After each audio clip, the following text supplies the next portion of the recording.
Okay, the brackets are out. The brackets are out. This is a lot of people's favorite time of year. Adele's here for the first time. Digital Adel, Hoops Profile on YouTube. Also talks about a number of different things, including the draft, most importantly, which is why he's here. I don't do a ton of draft on this channel, but it's that time of year where people are starting to lock into the NCAA tournament and things of that nature. We had all the teams announced. And also, you could follow Adele on various 5 Reasons Sports programming, where he complains about the Miami Heat, as does everybody else who covers the Miami Heat on a regular basis. Adele, welcome. Welcome. Thank you, Brian. I'm ecstatic and thrilled to be here. Yo, that intro is a banger, man. I like that beat a lot, man. You got it going on over here. I like it. That beat is one of the beats that I play regularly here. It's also not new. It's I've had it for a while. One day I'll get into the story of how that happened. Today's not All that right, day. cool, man. Nobody was hurt in the process of obtaining that beat. All right, Adele, we're here.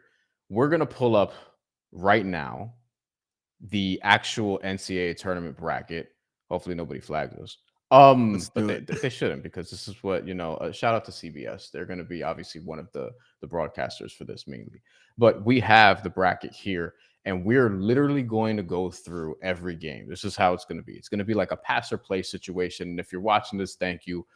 Feel free to like, comment, subscribe, hit the notifications tab, because a lot of the viewers of this channel are not subscribers, because my subscribers are not getting the push notification. And honestly, I don't think a lot of my subscribers fuck with me like that. I think they follow me from this viral short I posted that's not representative of the stuff that I actually post. But if you do like the content that I've been doing recently, do hit that bell and get some notice on the things that are coming out from this channel. We're going to have more details on that coming very soon. So Adele and I are going to go through every single game of the NCAA tournament, pass or play, and he's going to choose whether or not we're going to break down the game for a couple minutes. Well, the prospects from the game for a couple minutes, because this is NBA centric, or not.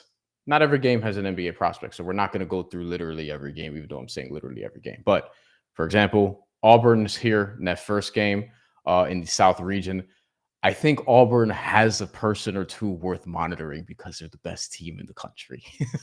Absolutely. And really quick, too, I want to shout out Hoops Profile, is my channel, also on YouTube. Yes. We have the same issue as Brian.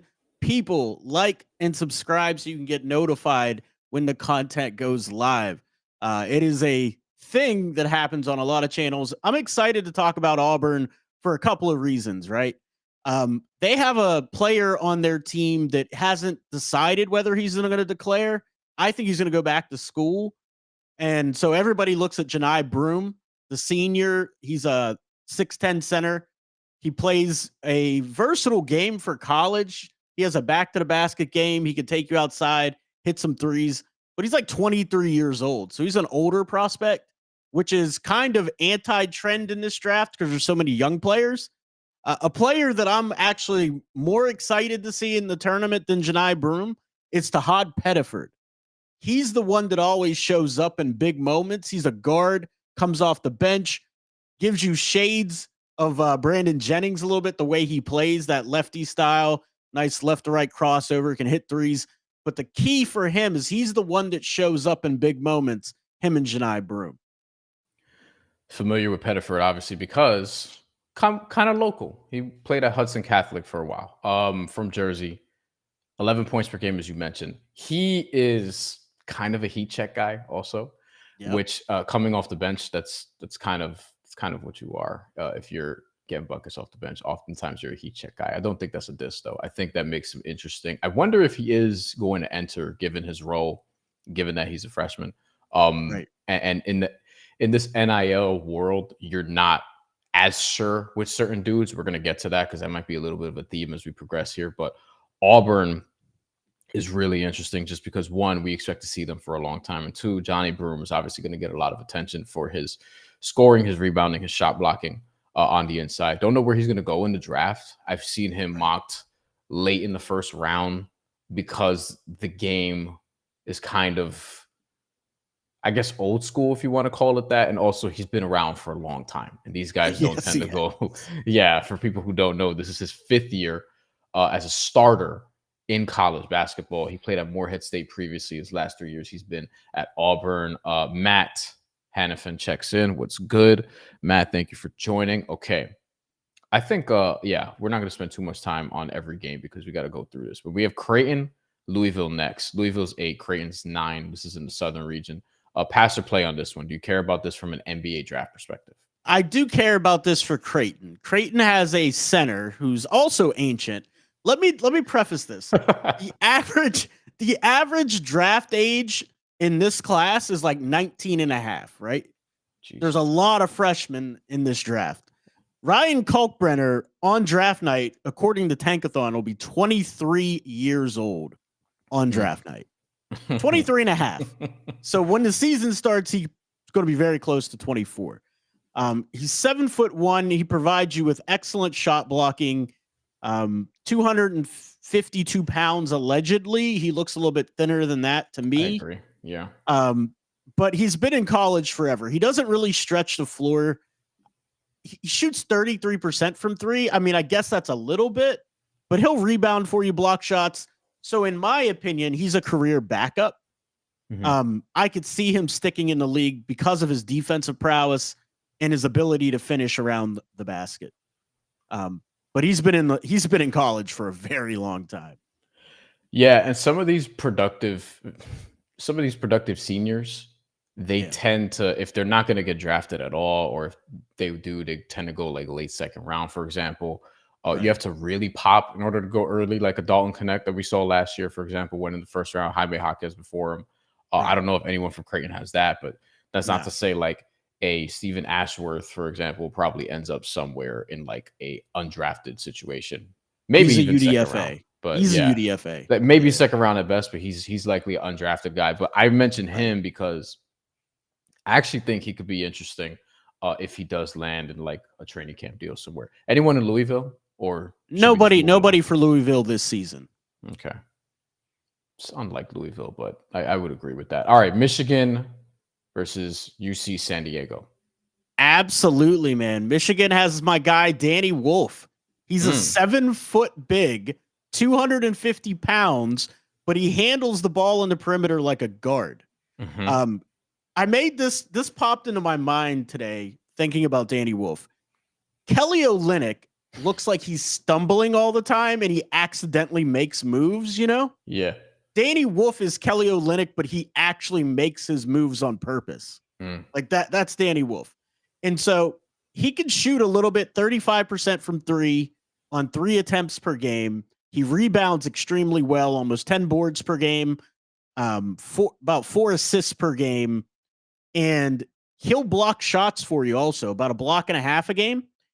So he's super versatile in today's NBA. I think he's going to be a very interesting guy to watch, no matter what team he lands on, because he's not going to be your typical big. He's going to do a lot more than that. Yeah, he can shoot 35% from 3, limited attempts, but he showcased a little bit of a shot when he was at Yale. For people who don't know, he played at Yale the last couple years before transferring to Michigan. And his game translated, which is good to see, from the Ivy League to the Big Ten in a way where his stats are basically the same. I saw one board had him late in the first round. I think it was 28 or 29, and compared him to Hedo Turkoglu, which I found very interesting for somebody who's 7 feet tall. Mr. Cherry Coke comments, it says 10 Vandy over Bama. We will get to that game a little bit from now, but Wolf is one to watch. At Michigan, Matt comments and says Wolf moves very fast for a 7-footer if he can improve his shot mechanics. I agree. I don't think that's unfair at all. All right. Texas A&M versus Yale. Oh, Wolf's old team. Anyone in Texas A&M or Yale for that matter? No, nobody on either one of those teams will pass. All right. Ole Miss versus the winner of San Diego State and UNC. So we are down toward the bottom of this now. UNC has some players in it, right? They got Ian Jackson, 6'4" guard, 180 pounds, long arms, sniper. I mean, he can absolutely shoot the ball. I mean, he's a little bit older of a freshman. He's like 20 years old, but he shot 40% from 3 this season, 73% from the free throw line. And he shot about 4.5 threes per game. His defense got better as the year went on, I'm really intrigued by him. I think he could end up in that late first, early second spot. Somebody's going to take a chance on that kind of shooting and upside at 6'4".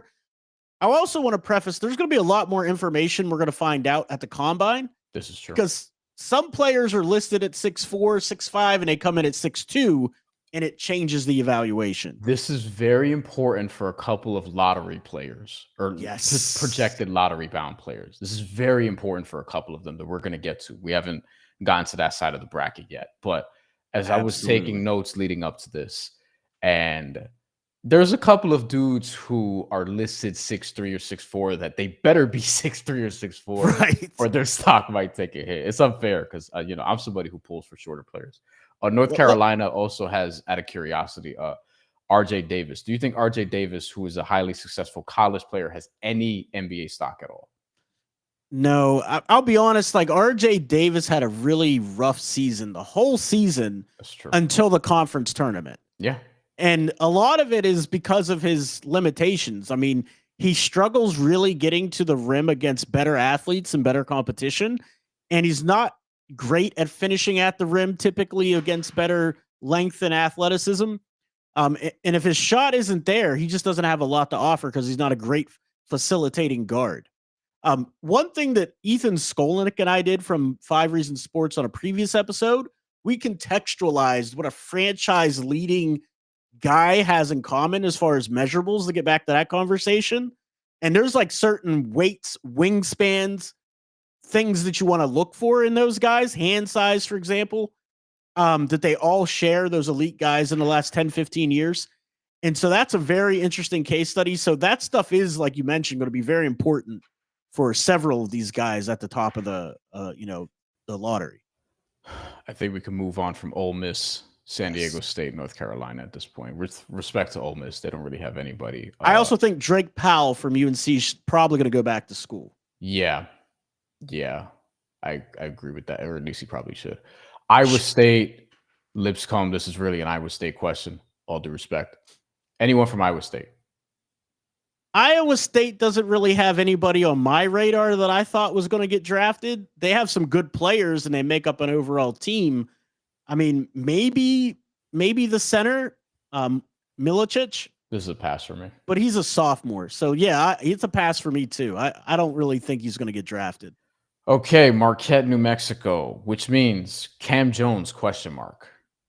I like Cam Jones. I like Cam Jones a lot. I mean, he brings a lot to the table. He's better off ball than on ball. And so a lot of his issues this season, why people say he looks not as good as last year, he had Tyler Kolek next to him, which was a facilitating guard, and he could just play off ball. So he's a lot better off ball than on ball. The one thing that worries me about Cam Jones, because he's 6'6", allegedly, long arms, big hands, is that he doesn't have a lot of vertical athleticism and he doesn't have a lot of burst laterally to get around people. He plays very physical, back to the basket style of game if he's not launching 29-foot threes, which he does very well in catch and shoots and off the dribble. So he's a very interesting prospect in the mid to late first, like 15 to 20 area. He really impressed me against St. John's. Obviously, being a Queens native, that's a game that you watch a little more intently. I think he had 32 in that game, and St. John's defense is they're really, legit, really good, like really good. Rick Pitino is doing a masterful job. I thought St. John's would be good this year. I didn't think they'd be a number 2 seed in the NCAA tournament, but Cam Jones is good. The height's going to matter. He's also 23, so this is probably why he's projected to go late in the first round as well. But I think some of these guys are going to be helpful to your team. The only thing you worry about is, okay, do they peak early, so to speak? Like there was a lot of excitement that we had for Jaime Jaquez last year, and he took a step back this year. That's what I was saying. Definitely took that sophomore slump hard, man. Slammed into that sophomore slump. Yeah. And people were, very excited about Dalton Connect at first. That sort of dwindled down a little bit. Yeah, he almost got not dumped, but traded to Charlotte, and the Lakers didn't seem too thrilled about welcoming him back, even though they told us otherwise. Okay. New Mexico, thanks, but no thanks. Michigan State. Yes. Michigan State versus Bryant. Michigan State. Absolutely. Absolutely. We have to stop here. Like even I'm saying it because Michigan State, this is the first lottery player that we're probably going to get into in this whole maybe lottery player. Maybe lottery player. This is so Jace Richardson, for people who don't know, this is the son of Jason Richardson. Yes. Very creative naming by the parents there. Jason Richardson was, for younger viewers, because we got to do this now. I'm not old, but like there's people who don't like know these things. Dunk contest legend, really good guard in the NBA for a number of years, particularly in the early to mid 2000s with the Golden State Warriors, and also played elsewhere. But that's where most people remember his run. His son plays at Michigan State. He is listed 6'3", right. And if he's 6'1", you know, like changes things. Yeah, for some people. But I like his game. He's quick. He can shoot. He can shoot, like not just having to create, but he could come off screens and shoot. I think that's important if you're not somebody who can just have the ball all the time. Right. Obviously has some athleticism. It's in the genes. But I like his game a good deal. And I would, if he's 6'3", I think he's a lottery talent for sure. Absolutely. And one thing I always say, and Tom Izzo especially, but any coach, like watch a coach and who they give the ball to down the stretch of games, especially important games. Whenever I was scouting Anthony Black in a previous draft class, a big red flag for me, he never got the ball down the stretch. The coach always put the ball in Ricky Council Jr.'s hands. Or not junior, he's like the fourth or something. The fourth, yeah. Well, yeah. yeah. And so you always want to pay attention to that, because that tells you two things. The coach trusts him to make plays, and his teammates trust him to make plays. And Jace Richardson always has the ball down the stretch. And when he does, in Tom Izzo's motion offense, where people aren't dribbling the ball all the time, Jace Richardson's the one they're going to make plays, not just to score, but to facilitate and make plays for others. He curls off screens really well, so he knows how to cut off the ball. Yes. He's a dynamic player. I like him a lot, man. 84% from the free throw line, 41% from three. If he's that size and he has like a nice wingspan and hand size, legit, man. I'm telling you, legit. Yeah, I expect him to kill the shooting drills at the combine. I think he's probably one of the best pure shooters in this draft. I'm excited to see him in this tournament because I also think we may see him for a while, given Michigan State. Like Michigan State could legitimately get to the Final Four. Jace Richardson's good. Okay. We are going to the West Regional now. So we did the South. We had a few players there. We got one lottery player, potential lottery player there. Florida is the number 1 seed. Florida is not a team that has like a ton of top end NBA talent or NBA prospects, so to speak. But they do have 2 players who could probably get into the draft, though I'm not even sure they're first rounders, but 2 interesting players nonetheless. I think Condon's an end of the first round guy. Okay. I think he potentially could go. Alex Condon, a big from Australia, for people who don't know, 6'11", 230. Correct. And the thing about Condon is he hasn't played basketball very long because he played rugby prior. 6'11", yeah. A lot. He's a first rounder to me now. There it is. There's a certain level of toughness. Somebody who's done a couple. He's a very tough guy, but he doesn't play physical. He gets bullied a lot. But even though he fights back, he's just not strong enough. Got to go from 230 to 250, but that takes a few years in the NBA. It takes a few years. Yeah, he's going to need to put on some muscle. But he blocks shots, man. He shoots the three about 34%. Has good footwork around the rim, nice touch around the basket. Smart player, and he'll facilitate. I like him. I like him a lot. One mock compared him to Jakob Poeltl, which I don't know if that's the name for me that jumps out, but yeah, I think like Daniel Tice is a smaller dude. It's not. I'm not making a comparison there, but he's a guy who, for example, is like tough, but you could also push him around. Right. Like I think I want to see him just sort of put on some more size, but he's young. He's 20. And I do think that he has the upside to sneak into the first round. Now, Florida has somebody else, Walter Clayton Jr., who is a guard, combo guard, I would say, to be fair. And another one who he's listed 6'3". We'll see. There's no way. There's no freaking way he's 6'3", dude. He listed 6'3". Yeah. But I'm not sure. But he's 22. What do you think about his game? He's a fun watch, man. He takes some crazy shots. Like, he's got really high skill, with his handle. He's got a great handle. He's quick. And even though he takes crazy shots, he takes like 7.7 threes per game. And a lot of those are hezzy, dribble, sidestep threes. He's shooting 38%. Yeah. So, like, I think as a second round pick, you can do worse than that for a guard that comes off your bench. He'll facilitate, 4.4 assists per game. The problem with Clayton is defensively, and he's not going to get to the free throw line. Like, he doesn't penetrate much. You know what I mean? Like, he's more of a scoring guard. Like, yeah. think McBride. You're from New York. Think McBride. McBride is just a bucket getter. You know what I mean? At that size. Yeah. McBride penetrates better, but Clayton can really shoot the ball. Speaking of, Clayton also played for Rick Pitino at Iona before Rick Pitino took the St. John's connections. Job. Yeah. Clayton, he's a fun watch. He could also be quite frustrating. Yeah. Because of the shot selection. Yeah, his shot selection's crazy. He's a tough shot maker and a tough shot taker for sure.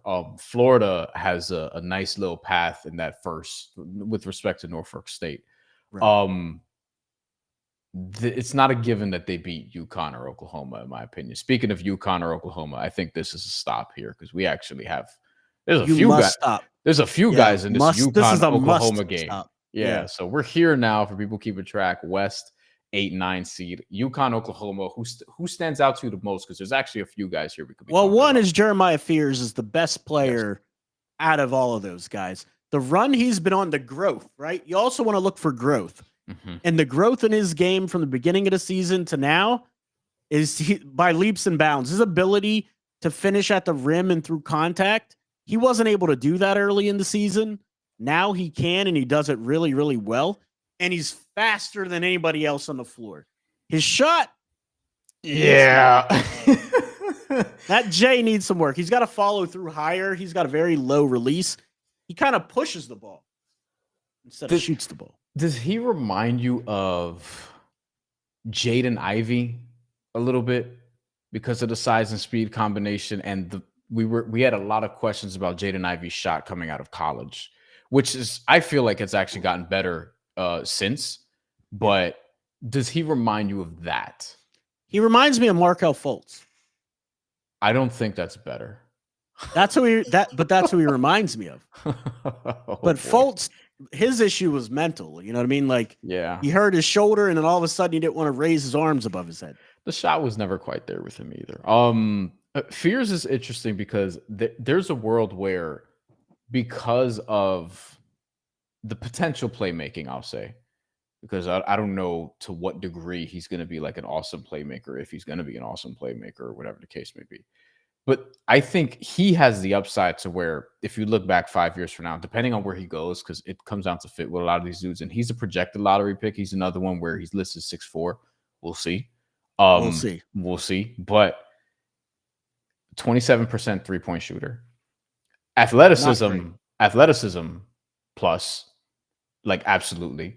Quickness is there. Has the burst, can score clearly. There's some playmaking there. I think he's one of these dudes who will see another level of playmaking after in the league. Like in the league, yeah, because of the way, honestly, the way college basketball is. Him and Jace Richardson both, like, they're both like that. They're going to be able to play make better. And there's probably more guys like that. And also, I do think there's room for him to grow as a shooter. One, the shooting is so bad, but two, he's an 85% free throw shooter on volume, like on 6.3 attempts per game. But Jeremiah Fears, to me, he's the one in this game like I'm most curious about as a pro. I'd be kind of scared to take him too early. Like, he has to really go to the right spot who could develop him into a better jump shooter. Yeah, I mean, but he creates so much space. Yeah. So much space. Yeah. Yeah. Anyone? All right. Who else in this game? Who's next? Liam McNeely for UConn. Mm-hmm. High Another level guy. connector. Yeah. But I think he's just a high level connector. I don't see anything more than that. He struggles against elite athletes. Struggles. He's very, very inconsistent. He had a 3-game stretch this year where it was like 10 points. I'm talking about 10, 38, and 12, I think, consecutively. Right. Had a single-digit game the other night also in the I think it was a Big East tournament. He's talented. I don't know what he is.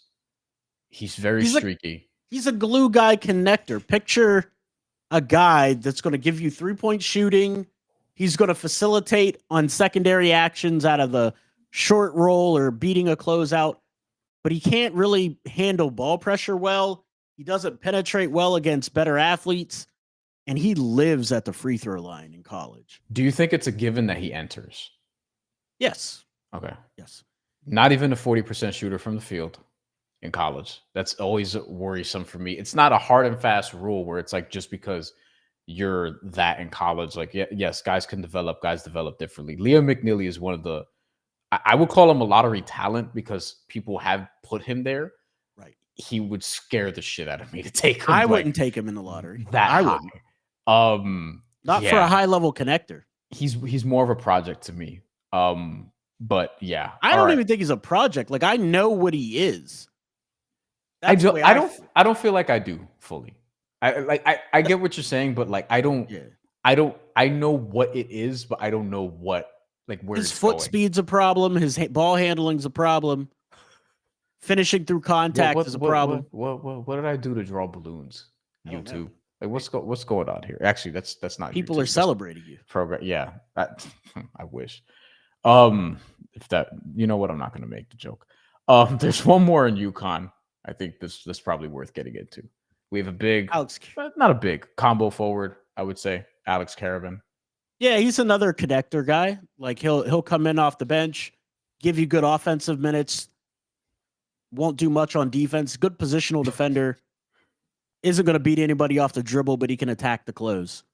It's a very smart player too. Very, very smart. You mentioned defense. We're going to get to Memphis in a second, Colorado State, and continue on with the West. You mentioned defense. There's so many guys here where I'm like, defensively, I just don't know.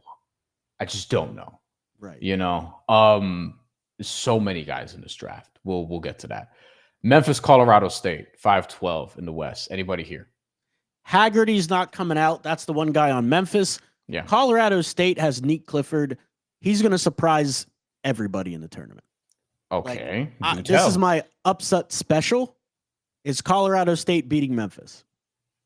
Nick Clifford, he is a. I'm trying to find a way to describe him because he's 6'8". He's like 220 pounds. Maybe can handle. Maybe. Yeah. Might be. All the measurements are maybes. Until the combine. Yes. But that's why we make it to the combine. If you make it to the combine. Some guys don't. Prefaced that earlier. Like until the combine, we'll find out. But the thing about him is he can handle the ball well enough. He can shoot the ball well enough. 40% from 3 on 5 attempts a game this season. 9.7 rebounds, 4.4 assists on 50% from the field. Mid-range game, can get to the bucket, can hit threes. I like the guy a lot. I like Nick Clifford a lot. Any red flags because he transferred from Colorado to Colorado State? The transfer stuff because of the NAIO and all that stuff, no red flags. No, but he went from one school to their rival school. No red flags, dude. This is the NIL age, baby. Any money you can get, dude. Not a serious question. Also, a good move by him given the fit. Much better player since transferring to Colorado State. The age thing is another one here where he's 20, he's in that 22, 23 range. And also a 5-year college player. Nick Clifford. I think we can move off of Memphis, Colorado State now. Yes. Because Maryland, there's somebody worth stopping for, in my opinion. Do you offensively? Derek Queen, who I would say is of all the guys we talked about, he might be on like the highest on most mocks right now. It's between him and Jace Richardson, really. He's very interesting to me. I I feel like I know what he is a little bit more. And there's a world where this pick just sort of backfire, depending on the fit and things of that nature. But he can score, he can rebound. I think there's a better passer in there than we've seen in college. Perhaps. But you're worried about his defense. Defense, I'm worried about his size. Is he really 6'10"? Like, that's going to play a part. He's very skilled. Yeah. But being very skilled and being 6'10" is very different than being 6'8", 6'7". I don't think he's 6'7", but I mean, I don't know what he is.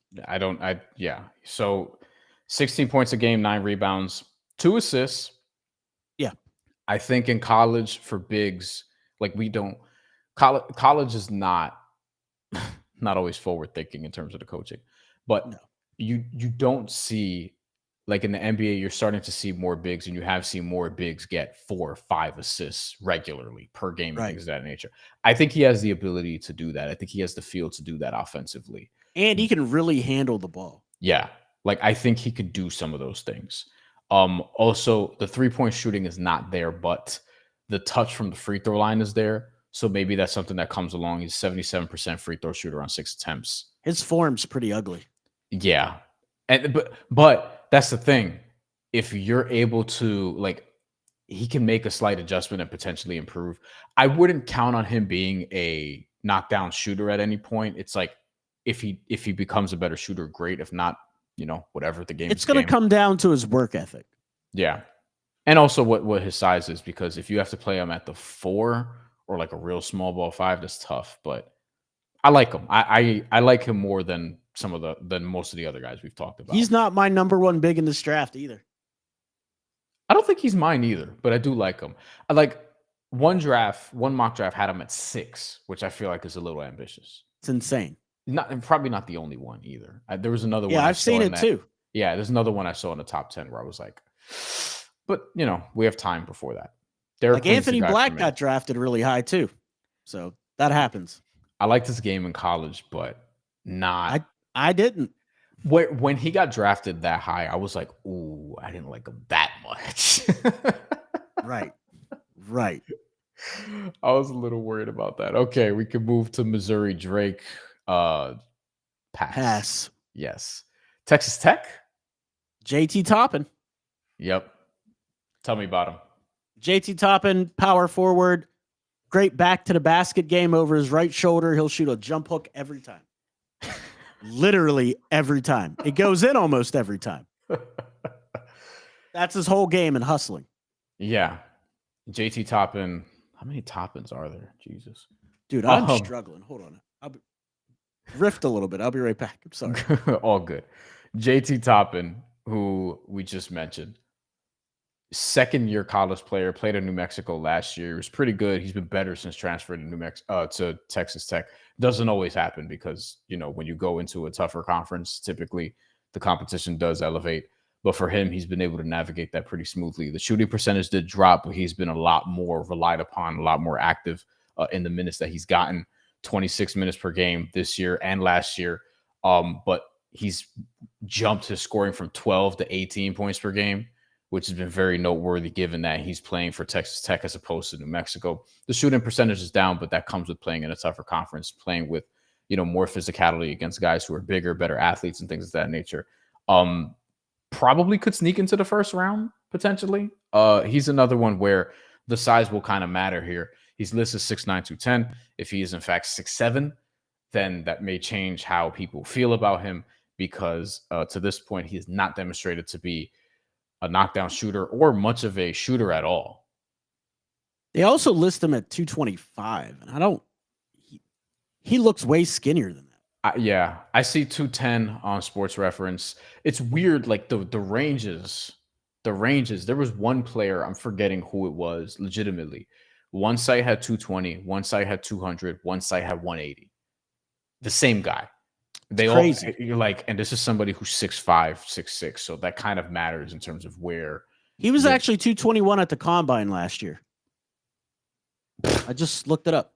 Not sure. Maybe he slimmed down, or I don't know what the case is. But I mean, 225. Look, and putting on weight doesn't work out for everybody. Do we No. want to? Do we want to hit? Do we want to hit Darian Williams from Texas Tech also, or no? Potential second round guy. Works hard. I don't know, man. Nah, Works hard. Well, because he's a good team guy. I don't know. He doesn't have like a skill where you're like, this is an NBA skill. We could continue. Kansas. Anybody in Kansas in the 7-10 matchup with Arkansas? Dickinson. Hunter Dickinson. I don't like him at all. He looks like he played with George Mikan. Forever college player. Just one of those dudes where, yeah, you know, he'll get a two-way from somebody probably based off of his name, based off of his college accolades. But that's really it. KJ Adams, same thing. Okay. Yeah. Second round potential guy, really strong, plays tough defense, hustles. That's about his whole game. Undersized. Arkansas coach Calipari. This is the first time Kansas ever played Arkansas at the NCAA tournament. If you don't know English, you're probably like Kansas and Arkansas. What is this? Kansas and Arkansas. Boogie Fland, who is supposed to be back for the tournament. One of my favorite point guards in this class. I'm from New York. Tell me about him. Love Boogie Fland. Long arms, big hands, tough shot maker. Shoots really well on catch and shoot threes. Struggling to finish at the rim this season. But a lot like Fears, I thought that would have got better as the season went on, but we didn't get a chance to see it because he got injured. But now that he's going to be back, I'm interested to see what that's going to be in the in the tournament. And he was the leader of that team before he went out. Yes. The playmaking has me very intrigued.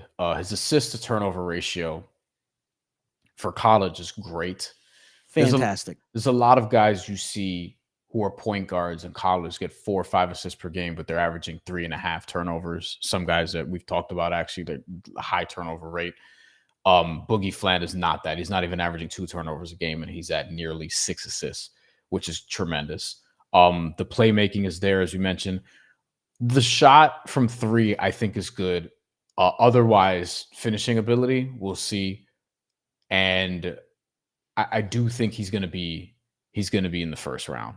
So he's going to be fine there. Whoever gets him like near if they get him like 20 to 25, steal, because he's a lottery talent. Yeah. And that's where he's projected to be actually right now, is like 20 to 25 range. But look, he has a good tournament. He sneaks to the lottery. He's another one where that the height is going to matter from the combine. But I don't even think the height, like if his wingspan is huge and big hands, I think teams are going to love that. Yeah. All right. We have a comment here, actually. Diego.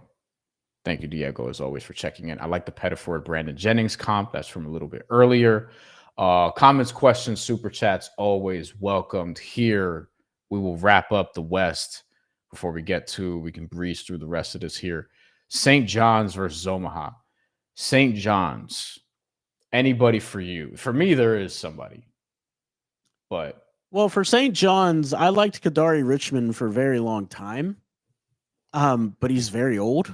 He's been playing forever. I covered him when he was in high school, and that was a long time ago. That was legitimately 6 years ago. Kadari Richmond's been around. I think RJ Luis might sneak into the second round. He's if he enters, is he going to declare? If he enters, it's not even a given. But I mean, the way he's been playing, Big East Player of the Year, also, like, he's had a breakout season. I think to capitalize on that, we'll see what kind of NCAA tournament he has. But he's, I would say, combo guard. He's pretty skinny, but he's long. He's obviously been part of a great defense this year. A good guard rebounder as well.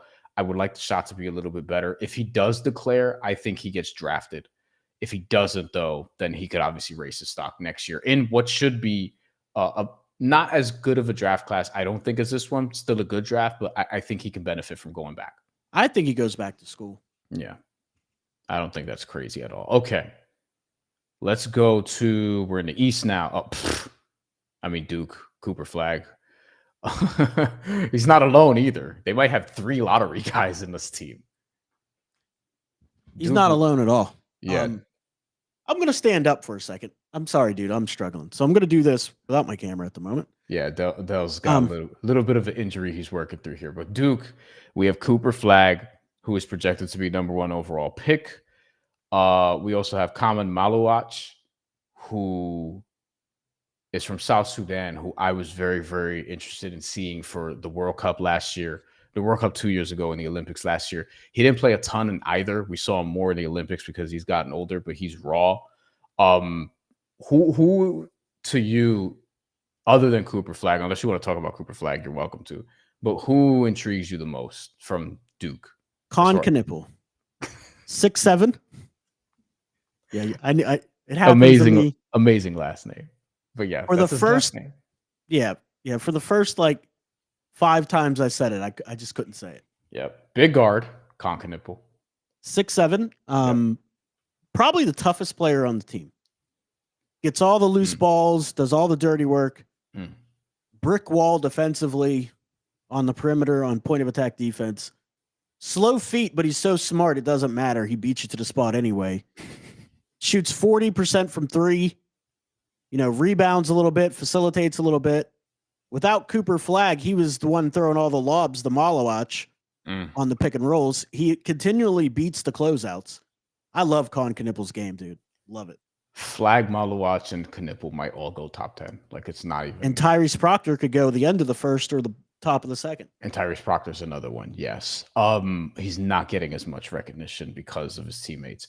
Maluach, do you think Maluach is what do you think he is at the next level? Lob threat, vertical spacer, his wingspan for days. He has better 3-point shooting than he's been able to show at Duke. They just don't let him do it. I agree. I think he's got a huge upside. I think there's more to his defense in terms of versatility that we'll see at the next level too. I think with Duke in general, we're going to see them for a while because they'll be in the tournament. Cooper Flag, he's going to go number 1 overall. He's really good. Cooper Flag's the best player in this draft. A lot of people want to hate on the guy for obvious reasons, but he makes it very hard to because he's really good. I also think Isaiah Evans, if he comes out, he's going to get interest. He hasn't done a ton in terms of college productivity, but he's on a really good team. So he's gotten some buzz as well. Yeah, he just doesn't do much else other than 3-point shooting. That's the problem. Yeah. But in the NBA, that might be enough. Mississippi State. Sean George got drafted by the Wizards in the top 10 because that's all he could do was shoot threes. So. Yeah. Is there anyone else on Duke? We mentioned everybody basically. That's it. Okay, Mississippi State, Baylor. Let's get right to it, dude. I'll let you tee that one up. My favorite player in this draft, not the person who I think is the best player and should go number 1 overall, just my favorite player to watch in this draft, who I think is going to be awesome, is VJ Edgecombe. VJ Edgecombe is a fucking baller.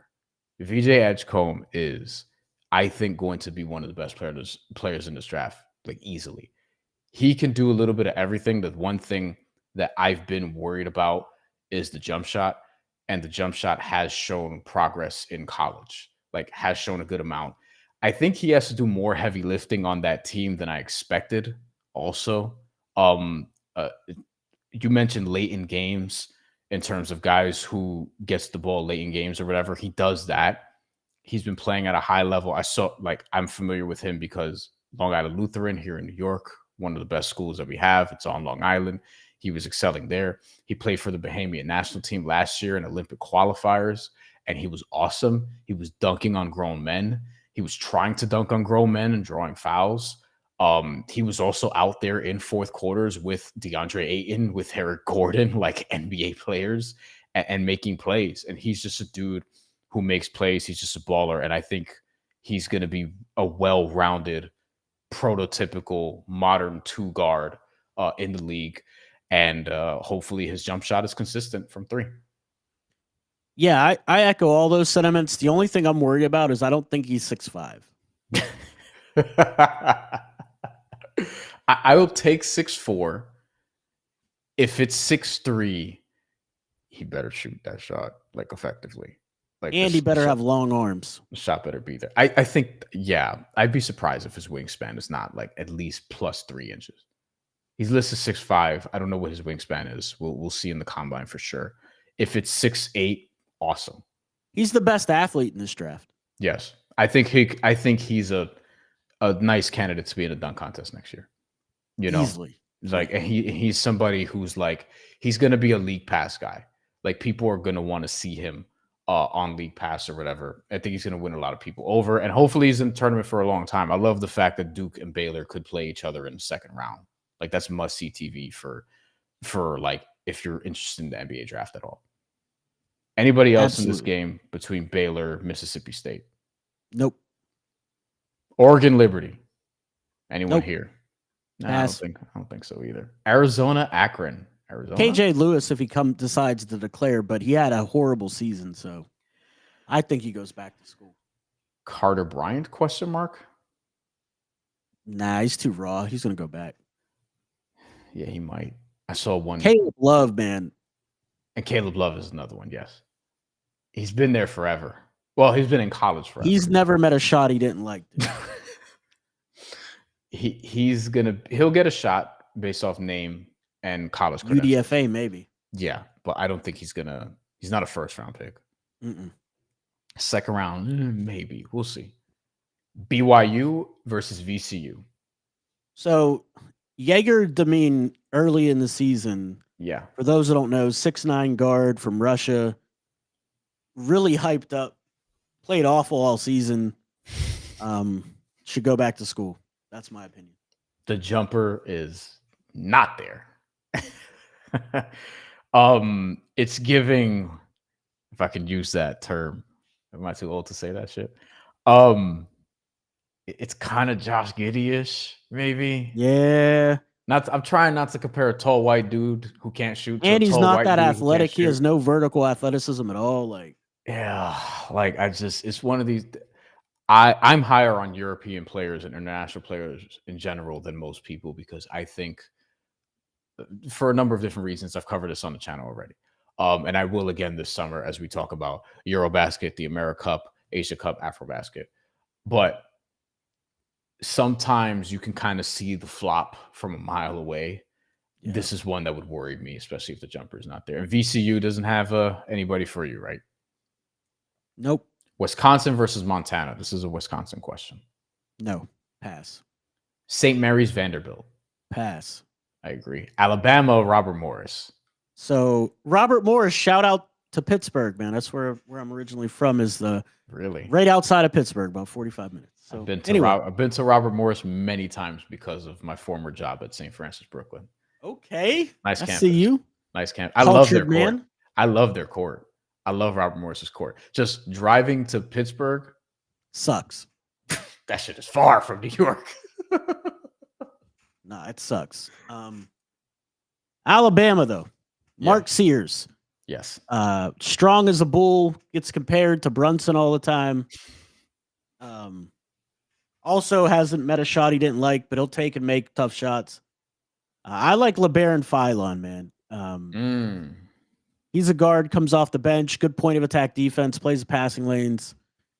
Is he a first rounder too?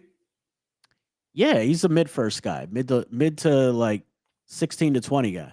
Yeah. Mark Sears has been around for a while, so that's obviously going to hurt his stock. Second round guy. He's also maybe 6'1". Maybe. But he's strong as an ox. Yes. And the 3-point shot, while it's not consistent this year, previously, and he's a career 37% 3-point shooter in college. Yeah, because he's had to do a lot more this season. Yeah. Yeah, and his playmaking has, I think, gotten better also this year. I agree. All right, we're in the Midwest. We're almost out of here. Houston. No. I mean, they're the number one team in the country. No. It's interesting that Houston and Florida, it's kind of like But They really don't, man. college and the NBA is different. All right, Gonzaga versus Georgia, 8-9. My guy, Ace and Newell, love his game. Yeah. Love Okay. his So game. this is a 6'10", 205, can yep. move. His shots gotten better as the year went on. Yep. Like early in the season, he shot a knuckleball. Like the ball had no spin or backspin at all. Mm-hmm. Now it does. Looks good. Strong finisher around the rim. Explosive. Block shot and rebound. I like him a lot, man. Lottery talent. Yep. Potential lottery pick. He is listed 6'11". TBD. TBD. He looks 6'11" in college. Don't know how he'll look 6'11" potentially in the NBA. If So you want to comp, man, I comp him to Lively a lot. Lively. Like, he's similar to Derek Lively of how he plays the game. I like that comparison. You mentioned also the 3-point shot, about how it's progressed. So since, what am I looking at here? Since December 14th, he's 34% from three, which doesn't sound like a lot, but it's an improvement given where he was and where he is at, for the duration of the season, and has a bunch of games where there's a nice little 2 for 4, 2 for 3, 2 for 5 stretch. He's not going to do it on a ton of volume. You don't want him to, because he's tall and could do so many other things. And considering like he has good form, it's not like he's got an ugly shot. Yeah, 30% 3-point shooter, but really after the last 10 games of the season, 34%. So to what Adel's saying, I think we're good on that 8-9 game. Or is there anybody else in Gonzaga, Georgia? Nah, I'm good on Gonzaga. They don't really have anybody that's in this draft. A little bit of a surprise. Also, well, like Nimhart's brother's super short. He's been there forever. Yeah. Clemson versus McNessie State. Clemson's not going to have anybody that declares, though. They have a guy, but he's not going to declare. Yeah. Purdue versus High Point. No, pass. Yeah, no Zach Edey this year in Purdue. No dinosaurs. Okay, so this is an interesting one. This one we're probably stopping. It's a big one. Illinois versus the winner of Texas Xavier. So there's a few guys here that we can talk about, actually. Yeah, this is a big one. Kasper Siakachonis, one of my favorite players in the entire draft. Polarizing. 6'6". He's got broad shoulders, strong as an ox. Loves to shoot step back threes. Not afraid to take big shots as a rookie. Played professionally. Rebounds, assists. I like the guy a lot. Just not a vertical athlete. No, but can create his own shot, which I like. Yep. The way he can do it too. He gets to the free throw line too. He's 6'6" listed. He looks like he could be 6'6" legitimately. I like his IQ. I like the shooting ability. We'll see where that goes. He's projected top 10. I think there are some people. He seems like he's going to be a divisive prospect. Like there's going to be some people who are like very high on him. Where like, man, I would take him 6, 7. There's going to be other people where I'm like, he's not a lottery guy for me. I'm one of those guys where he's going to go top 5, top 6. And I've read enough and have watched enough to know your late in game theory applies to him. Absolutely. Late in games, he has the ball in his hands and he makes good plays. Absolutely. Matters a ton. He just hit a game winner a couple of games ago. Yeah, that is true. Will Riley next for Illinois or no? Yeah, he's coming out. He's going to get drafted. I don't like him. He's played better, though, lately. He's another guy who we'll see what the combine tells us. 6'8", it's pure upside. If you draft that kid, it's based purely on what you think he will be. Oh, it's a risk. But it's not an early risk. It's kind of like almost a late first round flyer, maybe if it's even the first round. Right. Anybody in this Texas Xavier matchup? Heck yeah. Yes. Trey Johnson, who I think's the third best player in this draft. So you would go big board, Cooper, VJ? I don't know. I haven't done my big board fully yet. I'm not going to give that away now. Okay. I would definitely go. I'm just saying, if Trey's third, I think unless you have one of the VJ, unless you have one of the Rutgers guys, I'm scared of. Ace Bailey scares the shit out of me. We're not going to talk about. Oh wait, no. So if we're going big board, I'm sorry. It would be Cooper, Harper, VJ, Trey. Okay. I feel like you agree with me on Bailey. Ace. Yeah. It's not for No. me. Well, let me explain. Similar to Trey, he's one of the best tough shot makers in the league. Sure. Unlike Trey, as the games get tighter, he shrinks in the moment. Trey Johnson doesn't. I just don't. With Ace, it's just the shooting. Not the shooting in terms of the shooting ability, but the shooting as in, I'm going to shoot this ball no matter what. It's just like, he's going to be mad, Nick. All right. Trey Johnson, tell me why you like him.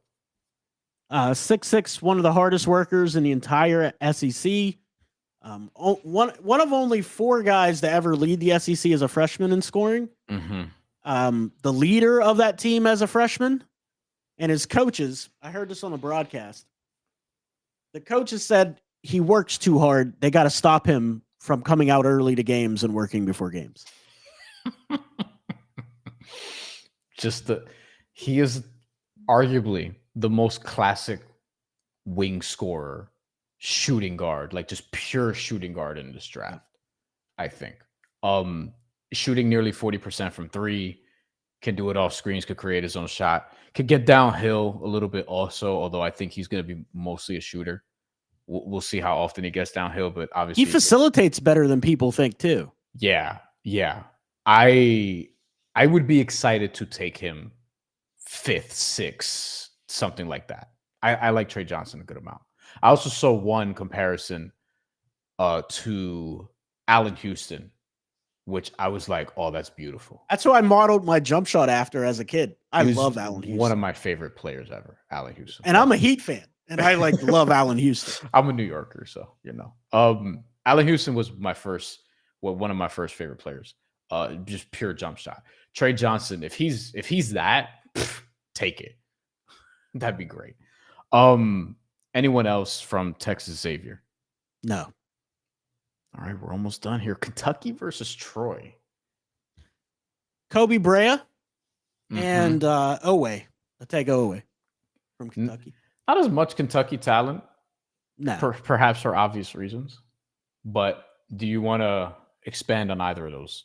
Yeah, Otega Owe, he's been around for a while, but he's really worked himself into a good offensive player.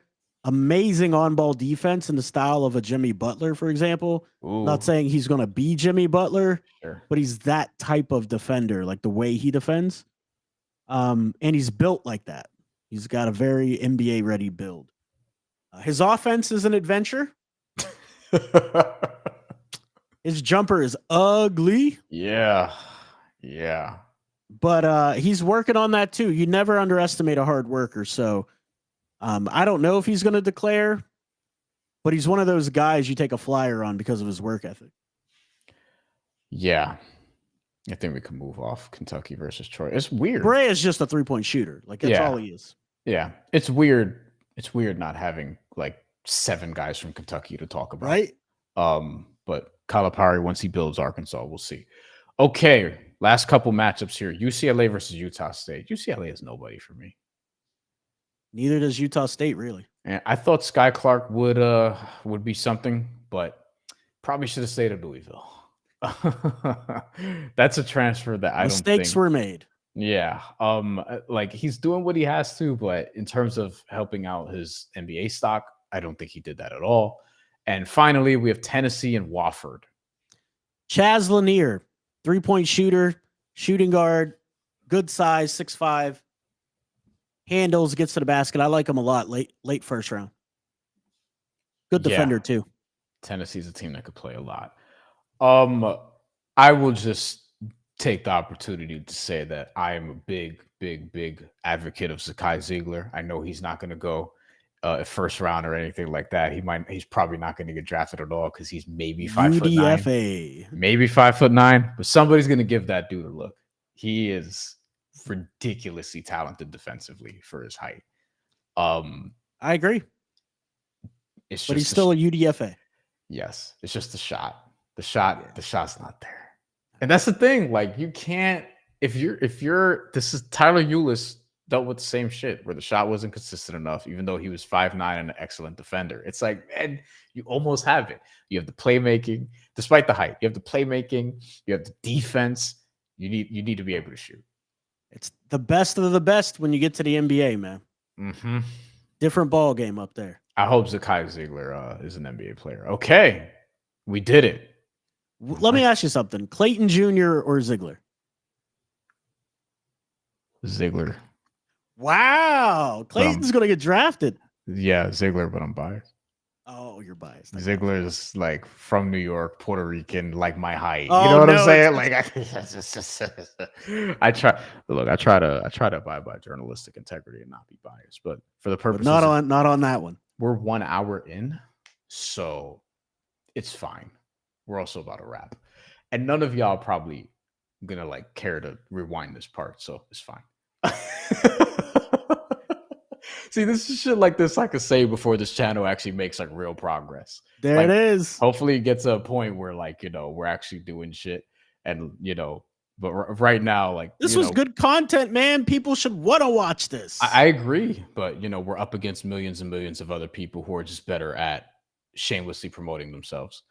I don't have that part of my game down yet, but we're working on it. We're legitimately working on some things behind the scenes. That is Digital Adel, Hoops Profile on YouTube.